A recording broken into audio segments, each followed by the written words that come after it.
Bonjour, bienvenue à ce premier e-congrès de la francophonie. Et c'est un véritable plaisir de démarrer cette session. Je m'appelle Pierre Bouzat, je suis anesthésiste réanimateur au CHU de Grenoble et j'ai le plaisir de modérer cette session avec le docteur Hélène Bassama de Dakar, du Sénégal, et qui représente la Société sénégalaise d'anesthésie et réanimation. Et donc nous avons une thématique autour du traumatisme crânien léger, et pour cela c'est le professeur Hervé Quintard de Genève qui va nous présenter un cas clinique, et l'objectif est que nous puissions interagir autour de ce cas, et on sera ravis avec Hervé en tout cas d'essayer de mettre en lumière ces dernières recommandations. Merci Pierre. Donc on va parler effectivement de traumatisme crânien léger aujourd'hui, puisque c'est un sujet qui touche beaucoup de pays dans le monde. Et pour cela, je vous propose qu'on parte d'un petit cas clinique qui va nous permettre de dérouler pas mal de questions que l'on peut se poser à l'heure actuelle dans la prise en charge des traumatismes crâniens légers. Alors on va imaginer qu'il est 17h47, vous êtes appelé en régulation par monsieur TC, qui a 67 ans, qui a glissé sur sa terrasse il y a à peu près 15 minutes. Il vous décrit s'être cogné l'arrière de la tête. Il a perdu connaissance pendant moins d'une minute. Il ne présente pas de plaie, mais un très volumineux céphalématome occipital.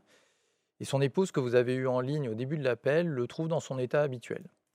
Il n'a pas de déficit neurologique et on sait par l'interrogatoire qu'il prend du cardégique 75 mg.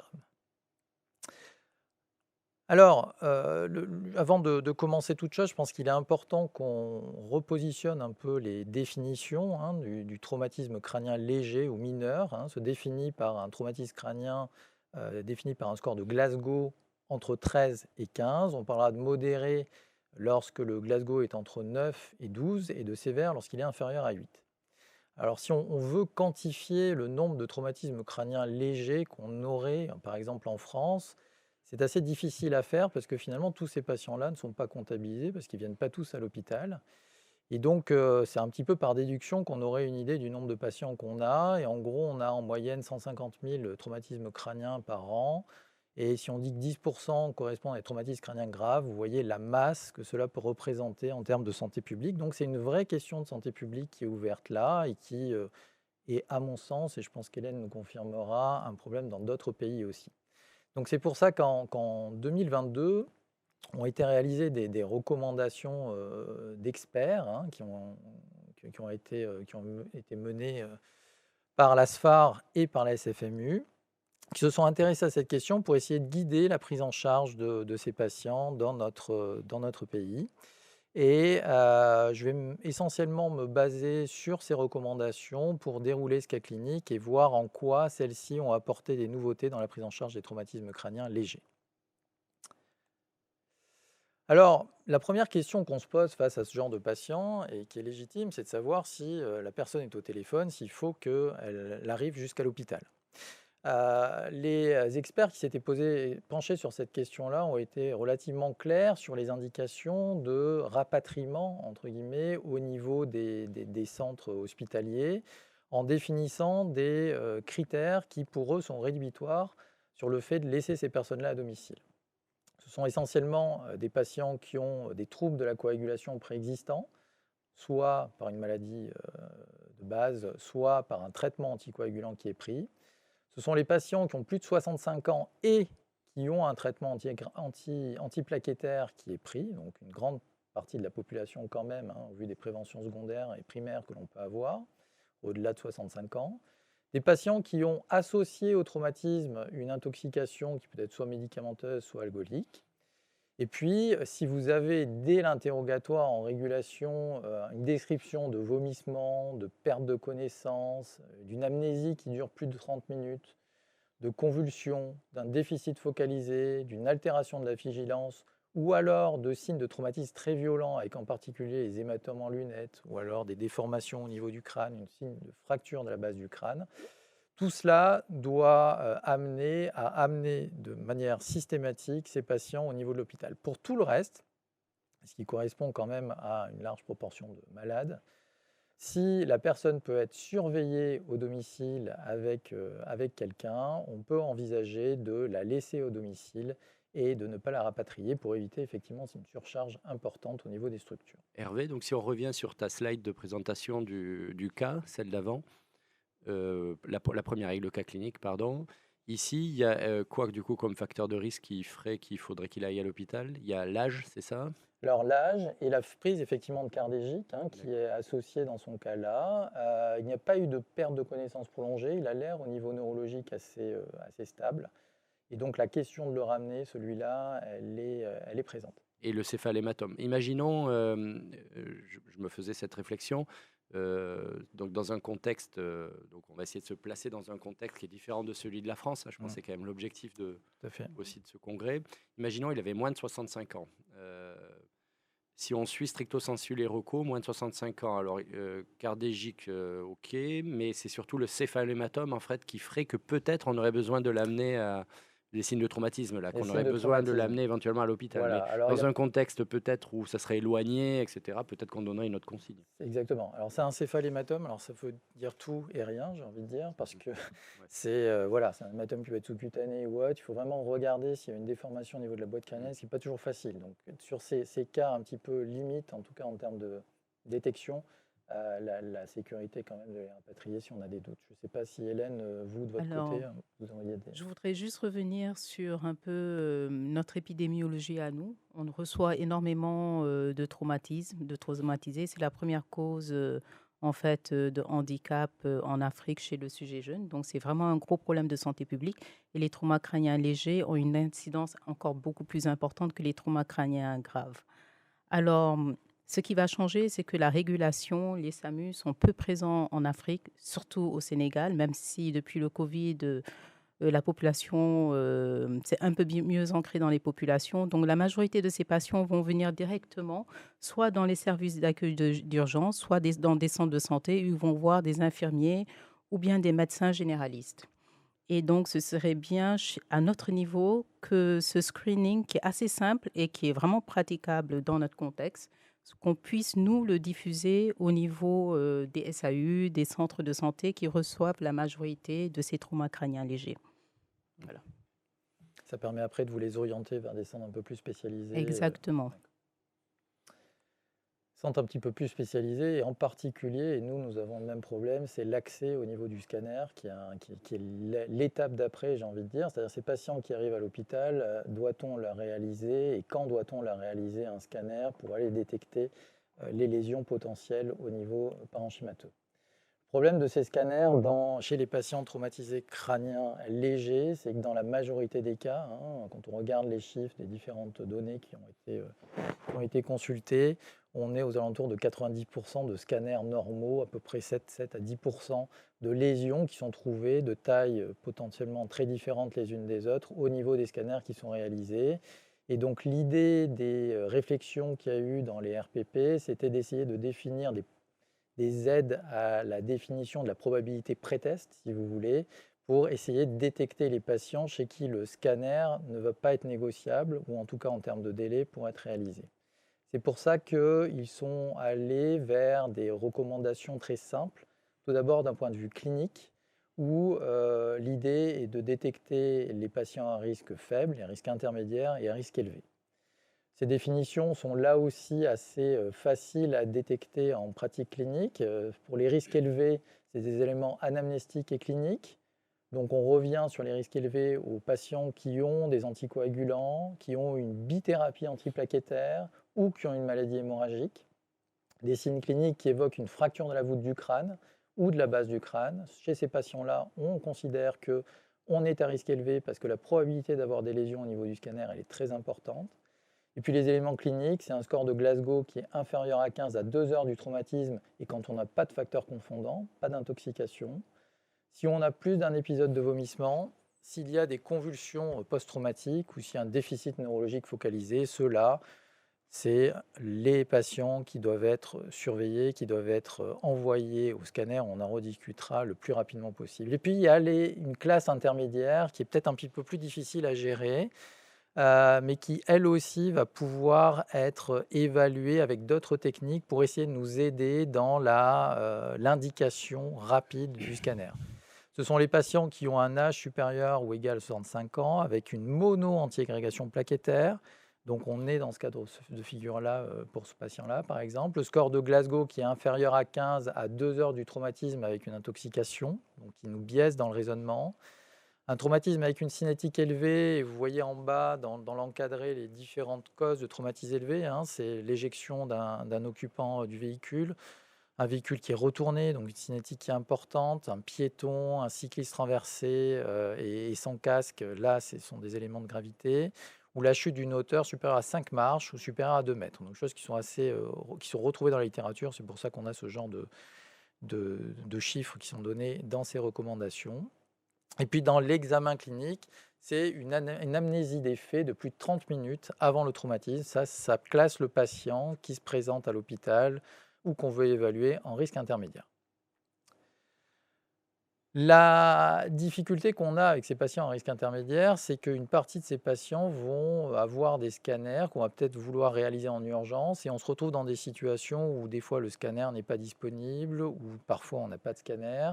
Il faut qu'on définisse d'autres éléments qui pourraient nous aider à augmenter cette probabilité pré-test d'avoir des lésions au niveau du scanner et avec toutes les conséquences que ça peut avoir derrière. Ce qui a été proposé dans les recommandations de pratique professionnelle est d'aider en tout cas notre raisonnement par l'utilisation de biomarqueurs qui sont maintenant disponibles en pratique clinique et qui pourraient potentiellement nous aider dans cette approche-là. À l'heure actuelle, nous avons pas mal de biomarqueurs qui sont utilisables pour essayer d'évaluer l'importance de la lésion cérébrale. Vous connaissez tous la protéine 100 bêta, bien évidemment, la neurospécifique énolase, le GFAP, l'UCHL1. Toutes ces molécules et protéines vont pouvoir être dosées et vont avoir des cinétiques différentes. Vous voyez en bas de ma diapositive des cinétiques très différentes entre la PS100 par exemple et l'UHCL1 qui vont avoir des pics soit de manière précoce, plutôt pour la PS100, soit de manière un petit peu plus retardée pour l'UHCL1. Et donc l'idée était de dire que peut-être ces biomarqueurs pourraient nous aider à détecter des patients qui vont avoir une très grande rentabilité dans la réalisation du scanner. Et effectivement, quand on regarde les données dans la littérature et les différentes revues qui ont été faites sur ces biomarqueurs, on a l'impression effectivement que la sensibilité pourrait être bonne, avec des sensibilités qui varient entre la PS100, la GFAP et l'UCHL1, entre 96 et 100%, et des valeurs prédictives négatives qui sont relativement bonnes, d'après ce qui est regardé dans la littérature. On tempère un petit peu ça avec les dernières données qui ont été publiées récemment par les équipes de Grenoble sur cette étude, l'étude Brini. Vous voyez que quand on regarde effectivement l'intérêt en termes de détection de lésions au niveau du scanner cérébral de la PS100, on voit que les aires sur la courbe, en particulier pour la PS100 et l'UCHL1, sont relativement limitées. Et effectivement, on a des données qui sont peut-être un petit peu plus intéressantes au niveau d'autres biomarqueurs, comme le GFAP par exemple. Donc tous les biomarqueurs ne sont probablement pas équivalents. À l'heure actuelle, c'est ce qui est effectivement proposé d'être utilisé dans les centres, mais on se rend compte qu'en pratique, on a un petit peu de mal à mettre ça en pratique pour être vrai, pour être honnête, dans le sens où on se heurte à des problèmes, de coût, et puis 2, bien évidemment, ces marqueurs montrent une sensibilité, une spécificité qui est très variable, et donc pour l'instant, c'est encore un petit peu difficile à mettre en pratique, mais quoi qu'il en soit, les recommandations nous ont proposé, en tout cas, de pouvoir les utiliser, avec en particulier la PS100 dans les 3 heures, quand on peut la doser, et l'UHCL1 ou le GFAP dans les 12 heures, chez les patients qui ont un risque intermédiaire, pour nous aider, comme je vous le disais, à augmenter cette probabilité pré-test dans la détection des lésions qu'on pourrait avoir au niveau du scanner. Alors ça, c'est un problème, et je pense que c'est intéressant qu'on puisse en discuter avec Hélène, d'accessibilité à ce genre de test. Nous, on voit, même dans les pays francophones de France ou de Suisse, que même dans nos pays, on a un peu de mal à avoir accès à ces données-là.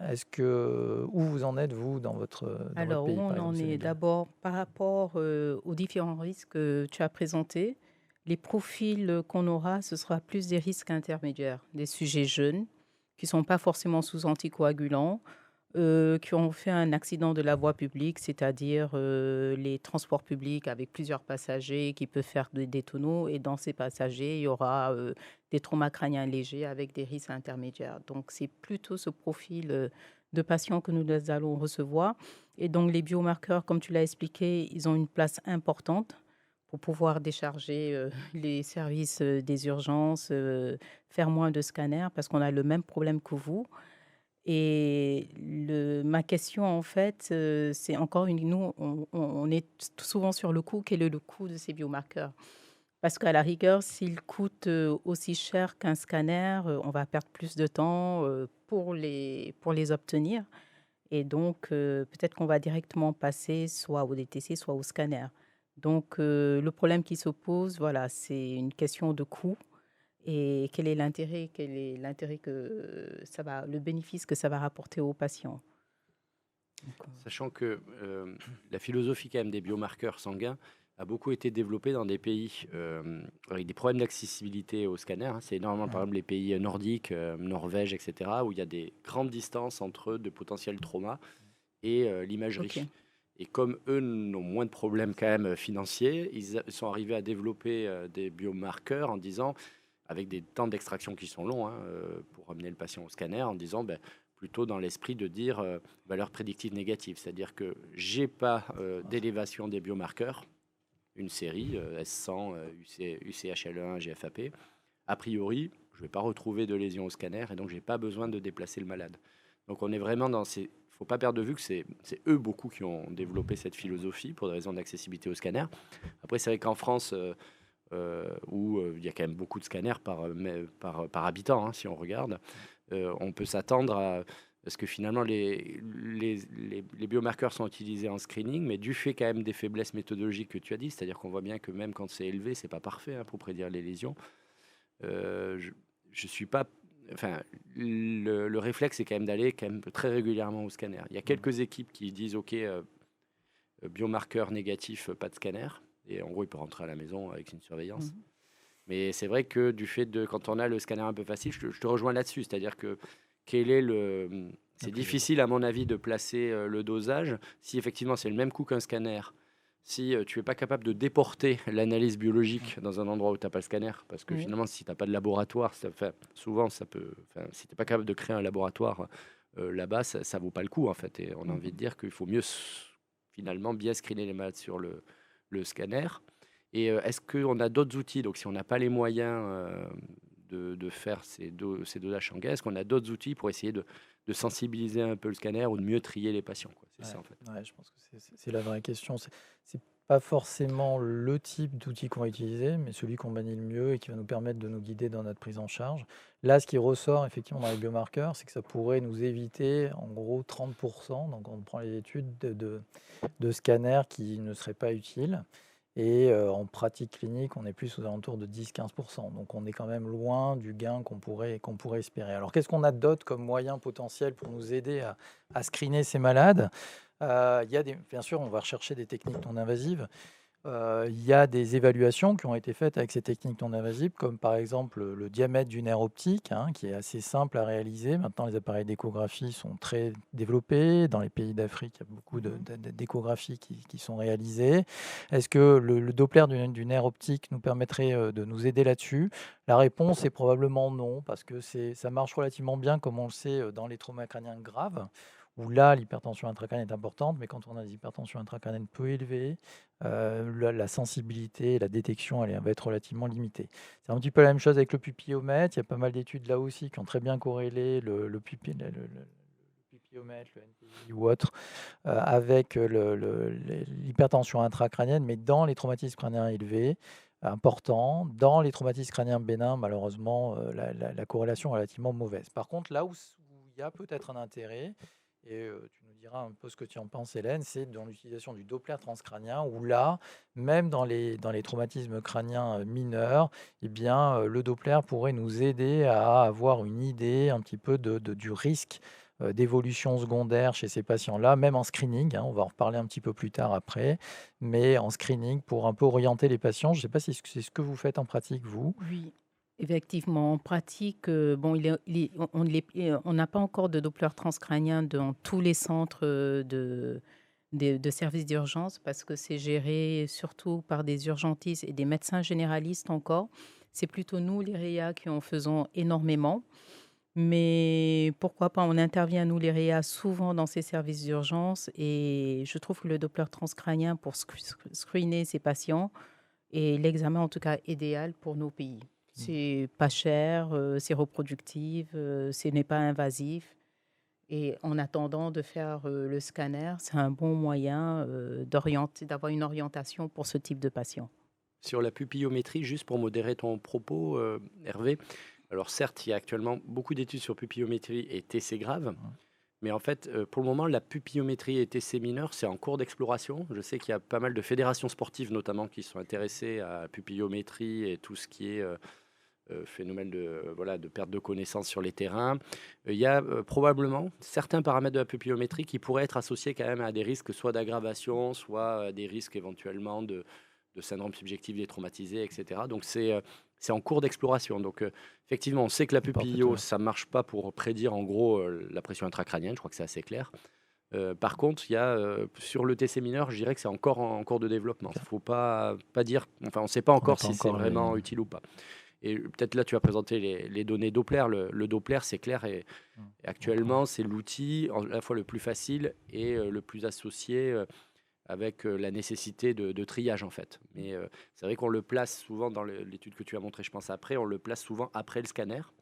Et la place du Doppler avant le scanner, pour le moment, on ne sait pas bien comment le placer. Ouais.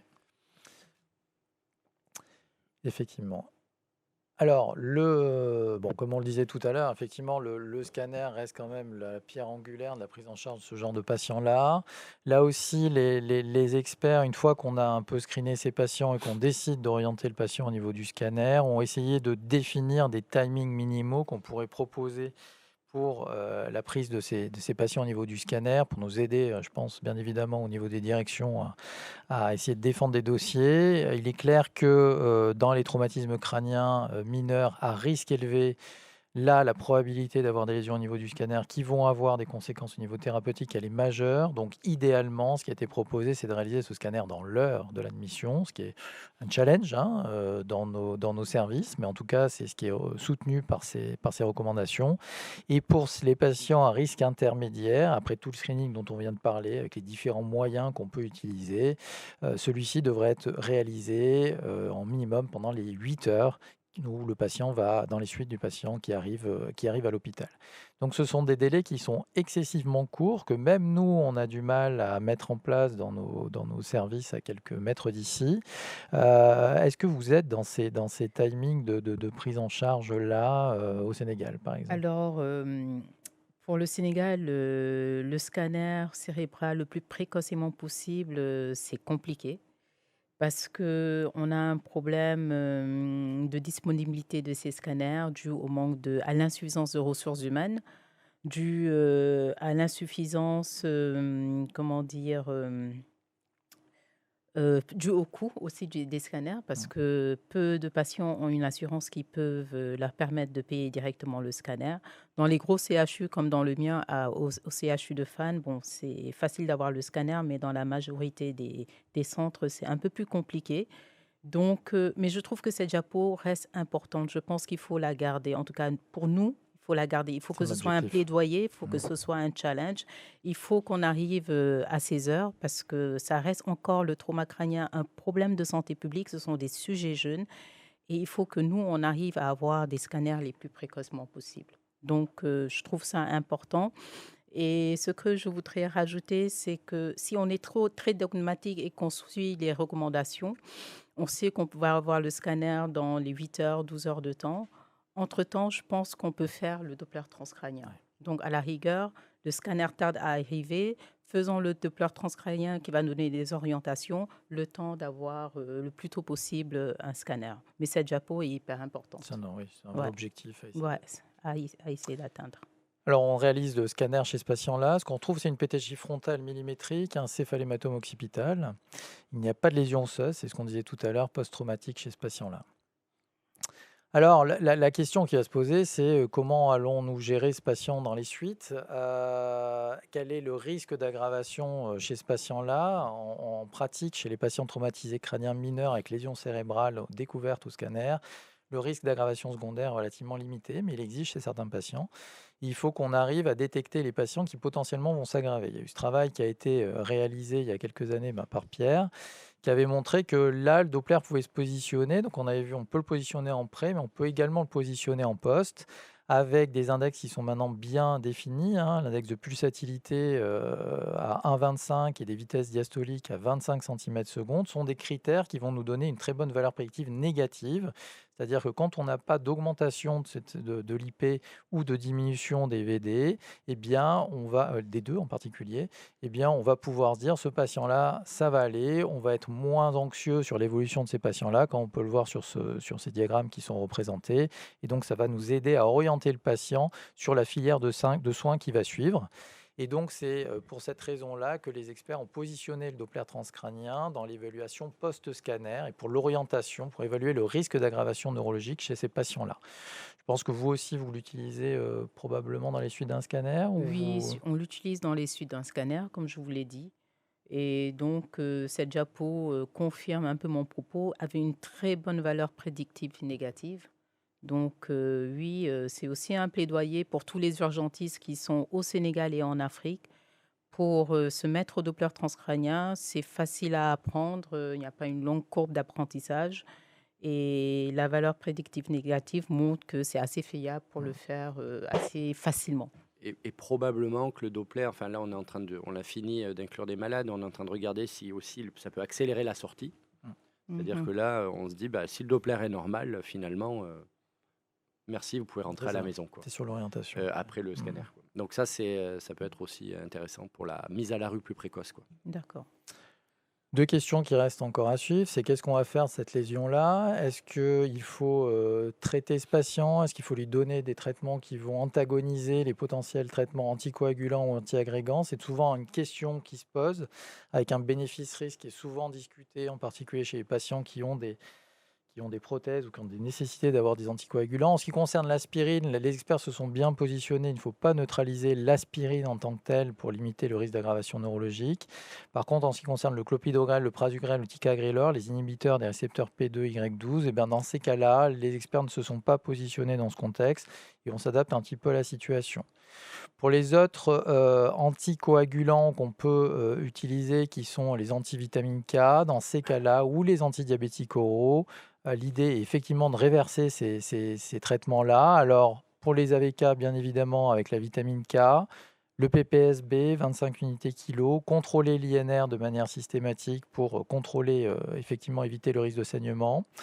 Et puis pour les AOD, là, on est plus sur une dynamique avec du PPSB à des doses plus élevées, 50 unités kilo, ou alors quand on en a à disposition, du FEBA qu'on peut également utiliser dans ces conditions-là. Pour les héparines, la protamine, bien évidemment, le Novo7 a potentiellement sa place.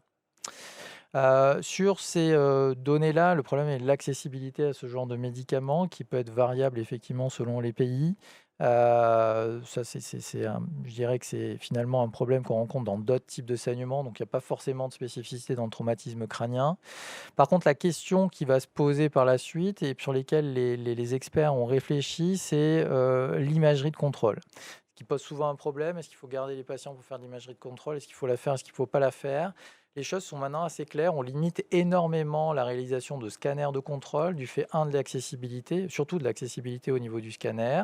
Et donc, on va réserver ce scanner de contrôle essentiellement à ceux qui ont une aggravation neurologique, bien évidemment. Ceux-là vont avoir un contrôle de manière systématique. Et ceux qui ne s'aggravent pas et que l'on va contrôler de manière systématique sont les patients âgés de plus de 65 ans ou alors qui ont des troubles de l'hémostase en dehors d'une prise d'aspirine seule. Ça, c'est des patients qu'on va sélectionner pour avoir de manière systématique un scanner. Et clairement insister que la surveillance clinique est majeure chez ces patients et que notamment, si on a des difficultés d'accessibilité, par exemple au scanner, etc., pour les scanners de contrôle, la surveillance clinique, c'est quand même majeur, quoi. Ouais. Et on ne fera pas d'erreur si on surveille cliniquement, même par la famille, avec des consignes de retour à domicile. Et c'est la pierre angulaire très importante. En tout cas, merci beaucoup Hervé d'avoir fait ce cas clinique. Je pense qu'on a essayé de contextualiser vraiment ce cas à tous les contextes. Ta présentation a été brillante. Et merci beaucoup encore aux participants de cette session et on vous souhaite une bonne poursuite de ce congrès. Merci bien.